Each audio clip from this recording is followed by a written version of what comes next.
नमस्कार साथियों, जय हिंद। मैं उदयवीर सिंह मावी आपका स्वागत करता हूं यूबी केमिस्ट्री पर। और डियर फ्रेंड्स, आज हम पढ़ने वाले हैं क्लास 12th केमिस्ट्री का यूनिट नंबर 3। और यूनिट नंबर 3 के कंप्लीट लेक्चर्स मैंने आप लोगों के लिए डिलीवर कर दिए हैं।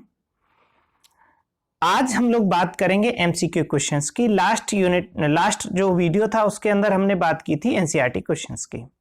डियर फ्रेंड, अब सारे बोर्ड्स में भी, चाहे वो सीबीएसई हो, चाहे एसबीएसई एचबीएसई हो, स्टेट बोर्ड्स और आईआईटी नीट और एम्स के लिए भी इससे ऑब्जेक्टिव टाइप क्वेश्चंस पूछे जाने लगे हैं। तो आज हम ऑब्जेक्टिव क्वेश्चंस की बात करेंगे, एमसीक्यू क्वेश्चंस की, मल्टीपल चॉइस।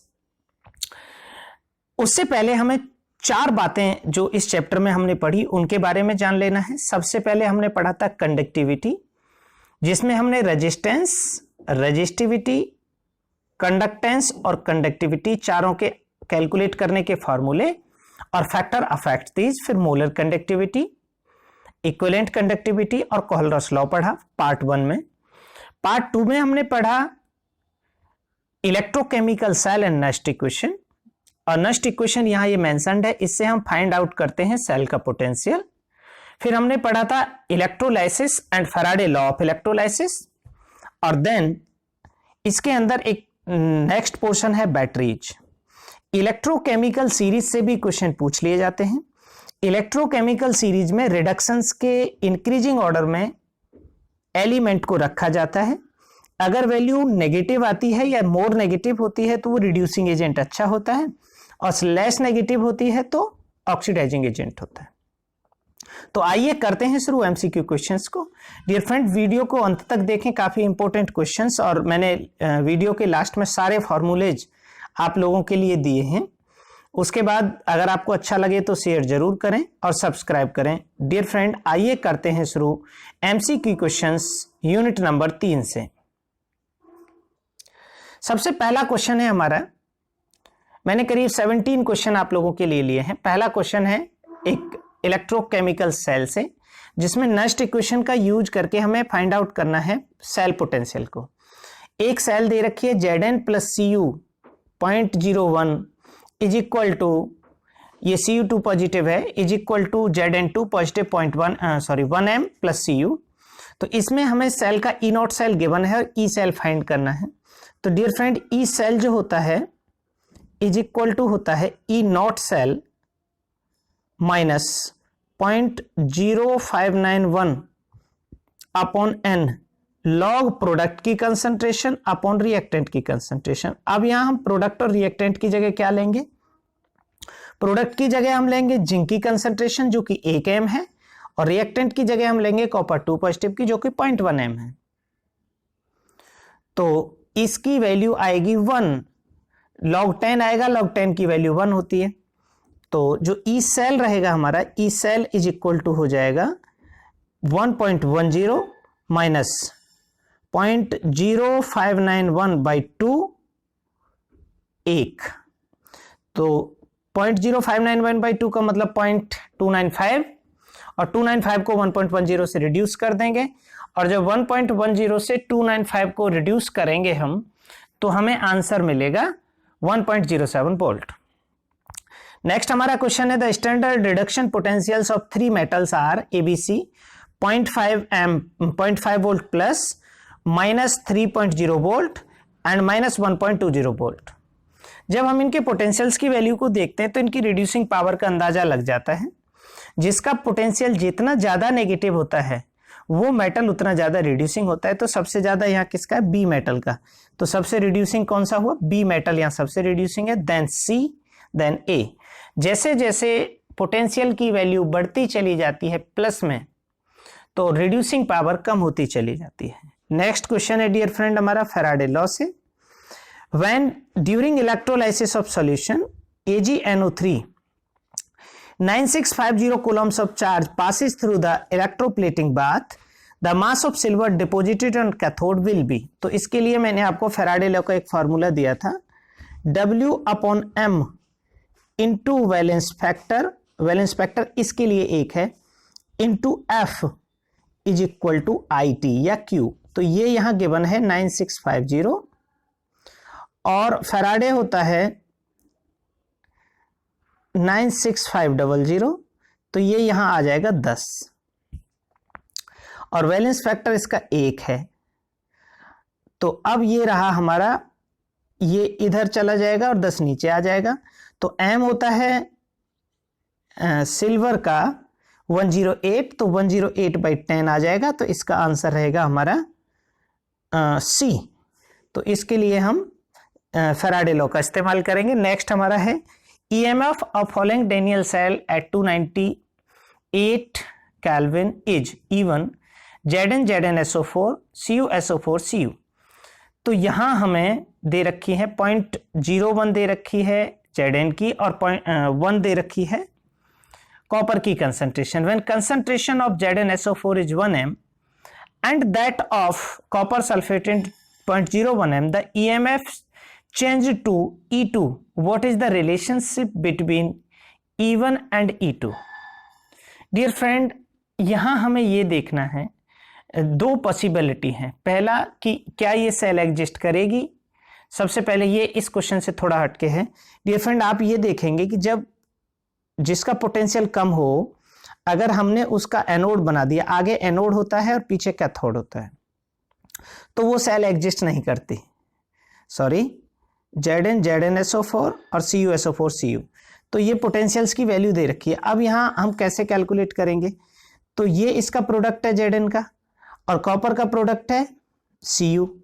तो अगर हम इनकी कंसंट्रेशंस को रिप्लेस कर दें तो ये आएगा प्रोडक्ट अपॉन रिएक्टेंट। प्रोडक्ट हो जाएगा 10⁻²। तो 10⁻² का, और जब हम कॉपर का लेंगे 10⁻² नीचे, तो वो प्लस का हो जाएगा, तो इसकी वैल्यू हो जाएगी 2। तो सिर्फ इसी फॉर्मूले के अंदर इन वैल्यूज को रिप्लेस करके देखना है हमें, और E1 और E2 का रिलेशन फाइंड करना है। तो इसमें आप एग्जैक्ट जब वैल्यू देखेंगे तो E1 की जो वैल्यू होगी वो E2 से ज्यादा आएगी, क्योंकि यहाँ जो वैल्यू है वो प्रोडक्ट की ज्यादा होनी चाहिए कंसंट्रेशन, तभी ज्यादा आती है। अगर रिएक्टेंट की ज्यादा हो जाती है तो कम आती है। तो इसका आंसर रहेगा हमारा 24 का C। नेक्स्ट हमारा है on the basis of information available from reaction, delta G की वैल्यू यहाँ गिवन है। The minimum EMF required to carry out the electrolysis. तो डेल्टा G की जो वैल्यू होती है -NFE होती है, और N एल्यूमिनियम के लिए कितना है यहाँ 3 वैल्यू है एल्यूमिनियम के लिए N की। फैराडे 96500 होता है। डेल्टा G गिवन है इस क्वेश्चन के अंदर, तो आपको यहाँ F की और N की वैल्यू रखनी है और E फाइंड हो जाएगा। तो -E इज इक्वल टू, इसका फॉर्मूला रहेगा -E is equal to delta G upon N into F। N into F, इन दोनों वैल्यूज को आप रख देंगे तो आपको -E की वैल्यू आ जाएगी। तो क्वेश्चन नंबर 25 का कैलकुलेशन करने के बाद हमारा आंसर रहेगा 2.14 वोल्ट जो EMF होगा वो रिक्वायर होगा इस इलेक्ट्रोलाइसिस को कैरी आउट करने के लिए। नेक्स्ट क्वेश्चन है हमारा फैराडे लॉ से है, या T पूछा है। तो मैं आपको दोबारा से वो फॉर्मूला रिपीट कर देता हूं। फॉर्मूला ये है W/m into valence factor into F is equal to IT। तो यहां पूछा है T, तो I को भी यहीं ले आएंगे आप। तो ये हो जाएगा T is equal to W/m into valence factor into F upon I। तो I की यहां वैल्यू दे रखी है, तो आप इसको सॉल्व कर लेंगे और क्वेश्चन नंबर 26 का सॉल्व करके आंसर आएगा आपका 32। तो फैराडे लॉ के सारे मोस्टली क्वेश्चन इस फॉर्मूले से सॉल्व हो जाएंगे। अगर वो आपको IT दोनों गिवन होंगे तो W पूछेगा, WI गिवन होंगे तो T, WT गिवन होगा तो I पूछेगा। नेक्स्ट हमारा क्वेश्चन है, ये आपके लिए हमने यहां डिस्कस किए थे जो प्रीवियस ईयर के थे 6 क्वेश्चंस। अब हम बात करते हैं आगे, ये नॉर्मल क्वेश्चन से हम लोग शुरुआत करने वाले हैं। सबसे पहला है इसमें स्ट्रॉन्ग इलेक्ट्रोलाइट क्या होते हैं। डियर फ्रेंड, स्ट्रॉन्ग इलेक्ट्रोलाइट के मैंने पहले भी एग्जांपल जब टॉपिक पढ़ाया तो दिए थे, जैसे NaCl। When they dissolve into the water, they dissociate completely even at high concentration. या हम कहें कि जैसे ही हमने उनको एक्वस सॉल्यूशन में डिजॉल्व किया वो सारे ब्रेक हो जाते हैं। तो इसका कंडक्ट इलेक्ट्रिसिटी करेंगे, डिजॉल्व रेडियली इन वाटर बिल्कुल होंगे, dissociate into ions at high dilution. अब इनके जो मोस्ट एक्यूरेट जो आंसर है आपको वो देना है।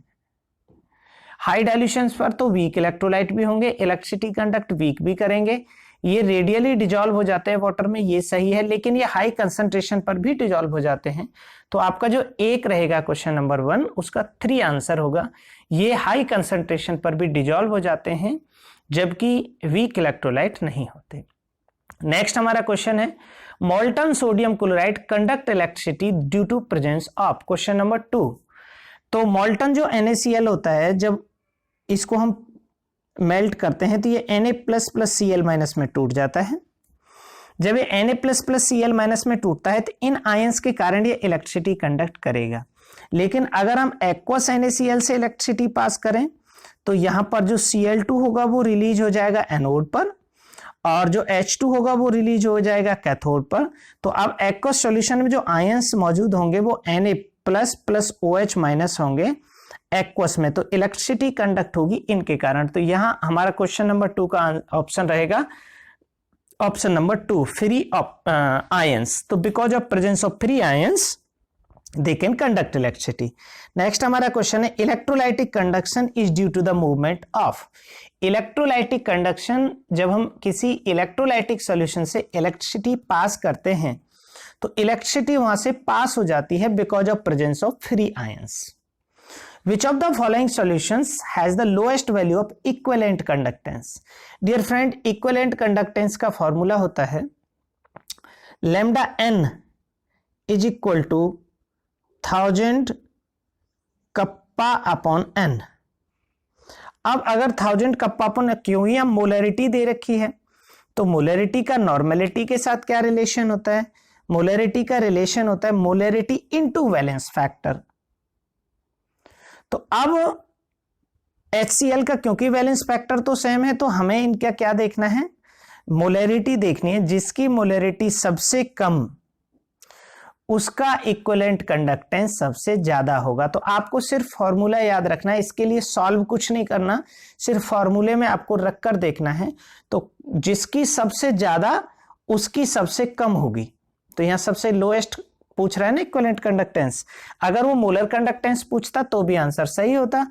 तो इसका आंसर रहेगा हमारा 4, आंसर रहेगा 1, जिसकी कंसंट्रेशन सबसे ज्यादा उसकी कंडक्टेंस सबसे कम होगी। नेक्स्ट हमारा क्वेश्चन है if we in the solution lambda is equal to SP, special conductance specific conductance into V is the volume in Cc containing one equivalent of electrolyte, V for n/10 solution will be। तो इसके लिए जो V की value है वो find हमें करनी है क्वेश्चन नंबर 5 के अंदर।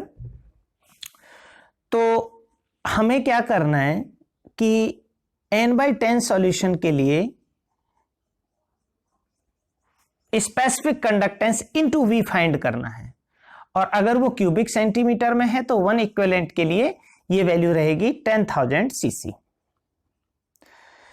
नेक्स्ट हमारा क्वेश्चन है if the specific conductance, specific resistance, आपने को मैंने 4 चीजें बताई थी, रेजिस्टेंस और specific resistance, conductance and specific conductance, इन्हीं के आपस में रिलेशन है।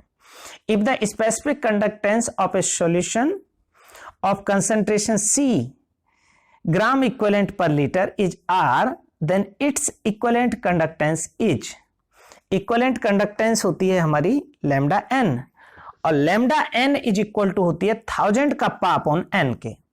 तो हमें यहाँ क्या फाइंड करनी है? कप्पा, और कप्पा होती है 1 अपॉन रो के बराबर। ठीक है, तो कप्पा की वैल्यू हमें रखनी है। यहां भी कुछ सॉल्व नहीं करना, सीधा आपको सिर्फ फॉर्मूला याद रखना है।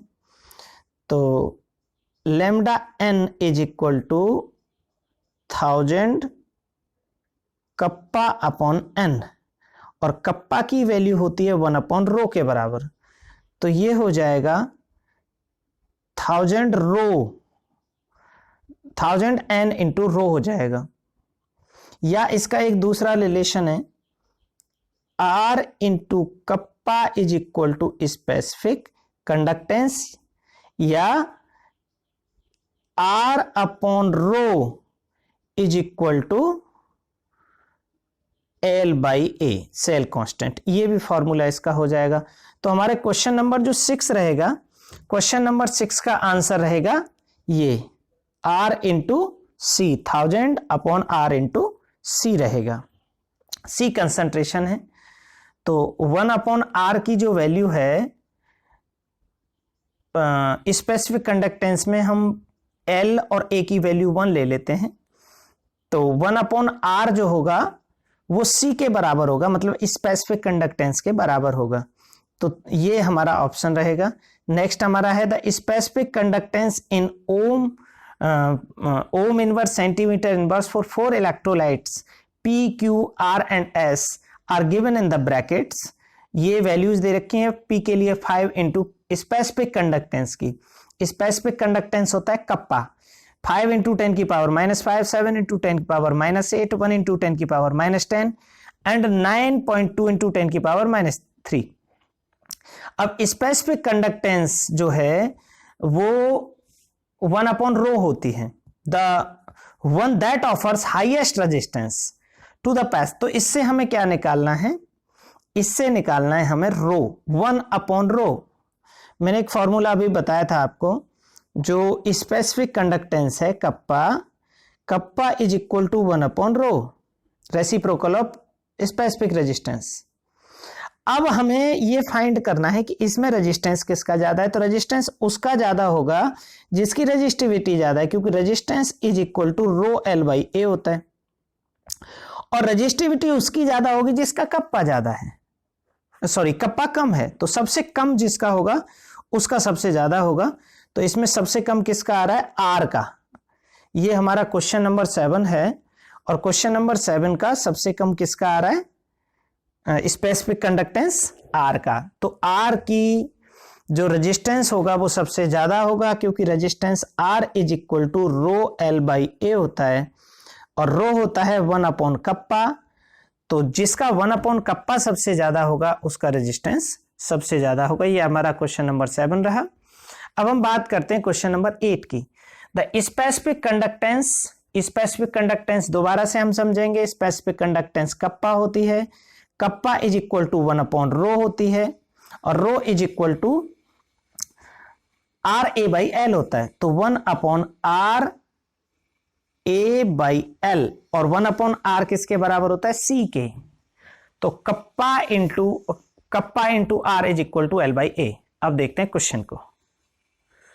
The specific conductance of a salt is given that, molar conductance पूछा है, molar conductance lambda M is equal to 1000 kappa upon M होती है। आप इस फॉर्मूले में सिर्फ वैल्यू रखेंगे, कंसंट्रेशन गिवन है 0.01, और 0.01 1000 से डिवाइड करेंगे तो ऊपर 100 हो जाएगा, तो 10 इंटू कप्पा हो जाएगा ये। तो 10 इंटू कप्पा का मतलब है क्वेश्चन नंबर 8 के लिए यहां इसका मल्टीप्लाई कर देंगे, तो ये 10.61 इसका आंसर हो जाएगा 1000 कप्पा अपॉन एम से। नेक्स्ट हमारा है which of the following solution of NaCl will have the highest specific conductance. अब ये इफेक्ट है कंसंट्रेशन का स्पेसिफिक कंडक्टेंस के ऊपर। स्पेसिफिक कंडक्टेंस मतलब कंडक्टिविटी। डियर फ्रेंड, कंडक्टिविटी पर टेम्परेचर का, सॉरी कंसंट्रेशन का इफेक्ट मैंने बताया था, आप दोबारा से इसको देखेंगे। Lambda M is equal to 1000 kappa upon n, और ये इधर चला जाएगा, तो कप्पा जो होगा वो कंसंट्रेशन के डायरेक्टली प्रोपोर्शनल होता है।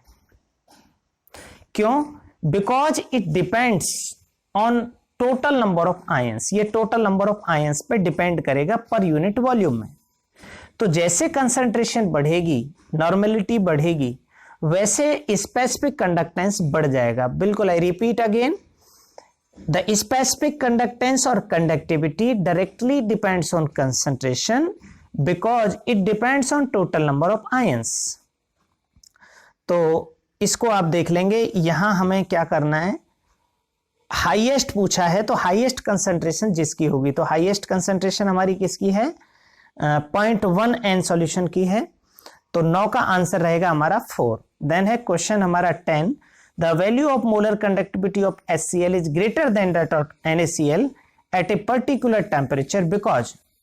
अब ये पूछ रहा है कि जो कंडक्टिविटी है लैम्डा m वो HCl की ज्यादा होती है NaCl से पर्टिकुलर टेम्परेचर पर।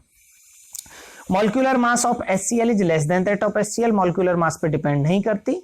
Velocity of H plus ion is more than that of Na plus ion, it depends on the size of ion. Ion का साइज जितना छोटा होगा मोलर कंडक्टिविटी उतनी ज्यादा होगी। नेक्स्ट है हमारा the conductivity of a saturated solution of BaSO4 is, conductivity मतलब specific conductance kappa is given 3.06 into 10 की power -6 ohm inverse centimeter inverse. Its molar conductance is 1.53 ohm inverse centimeter inverse mole inverse. Then Ksp of BaSO4.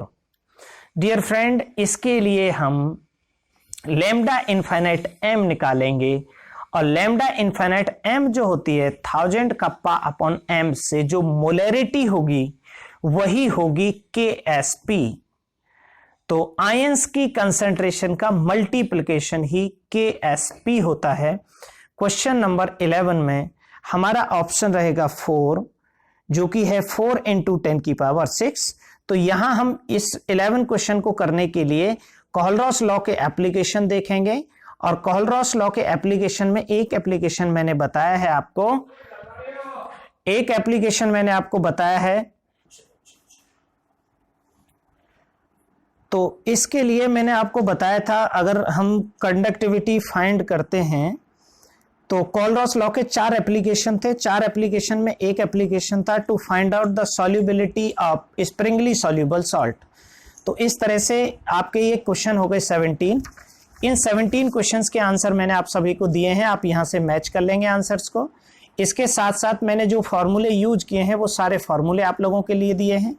इन सभी फार्मूलों से ही question solve हुए हैं। Conductance के जो concentration के relation थे उनके भी, और रेजिस्टेंस, रेजिस्टिविटी, कंडक्टेंस और कंडक्टिविटी, मोलर कंडक्टेंस और इक्विवेलेंट कंडक्टेंस के, और इसके अलावा ये dependence on concentration and dilution है मोलर कंडक्टेंस और इक्विवेलेंट कंडक्टेंस का।